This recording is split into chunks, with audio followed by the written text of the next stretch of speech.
So I just wanted to stumble through something on my mind, something that's been coming up a lot lately, and I'm guessing a lot of you can relate. I want to preface this by saying in no way am I trying to sway anyone politically. I'm not trying to make any sort of political statement. I even hesitate to use that word, but I think it's important because what I'm going to share, I understand relates to a lot of division in our country.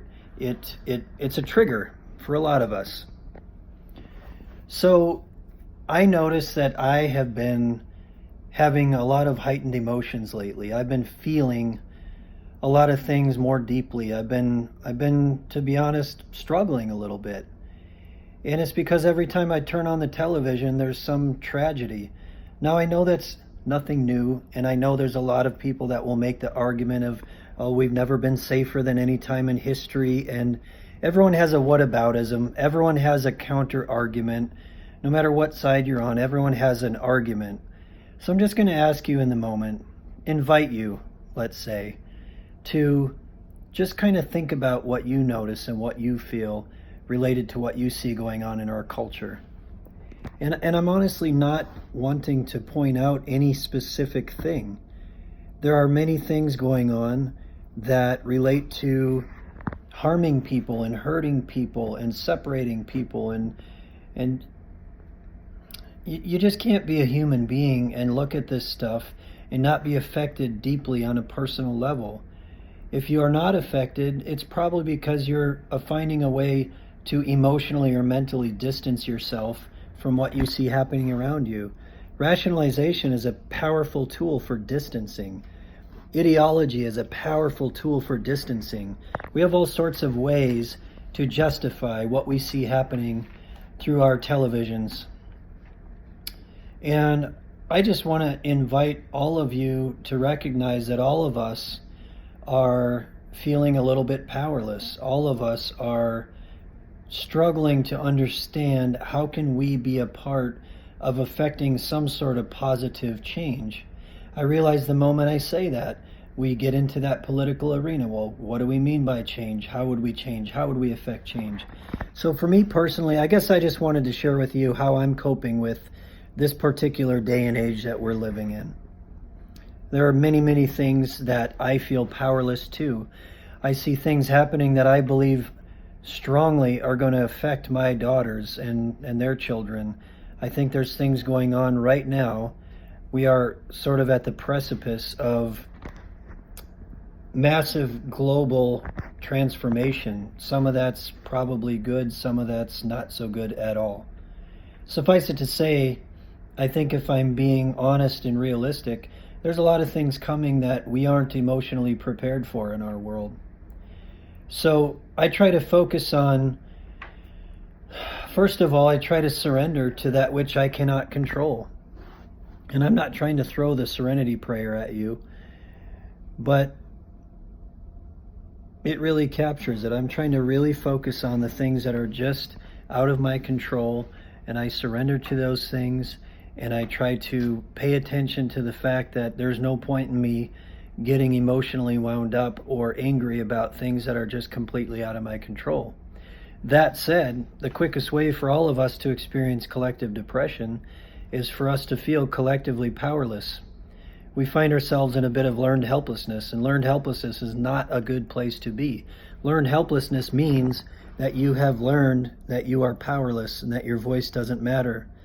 People in power positions want us to believe that we are powerless and that our voices don't matter. So I encourage you to find wiggle room. Surrender to that which you can't control and find wiggle room where you can have a voice.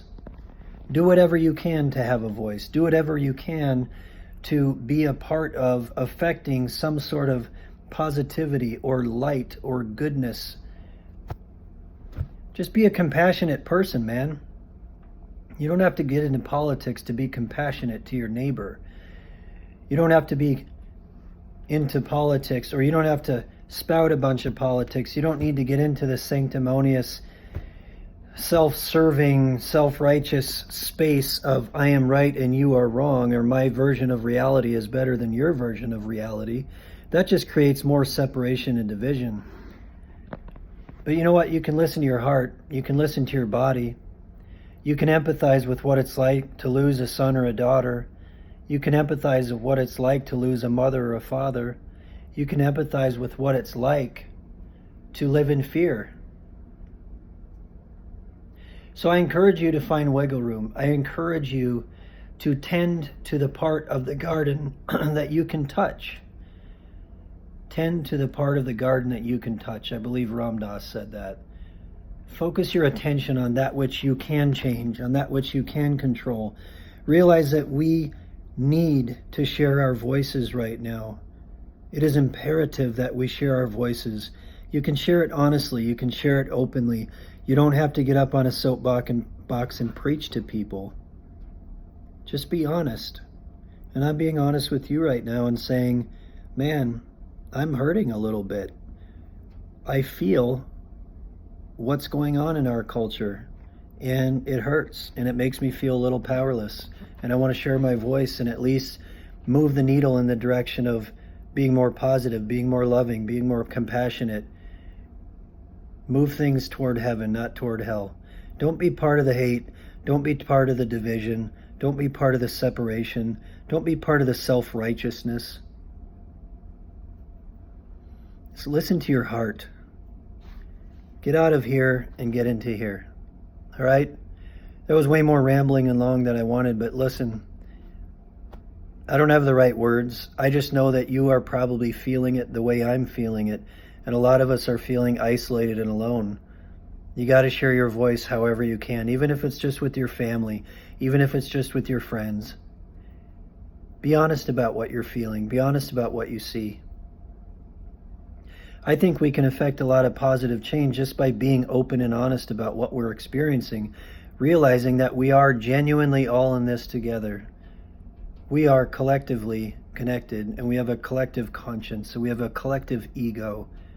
Why don't we move our collective consciousness in the direction of being more loving and kind and compassionate? All right, I'm going to leave it at that. Hope you have a wonderful day. Take care.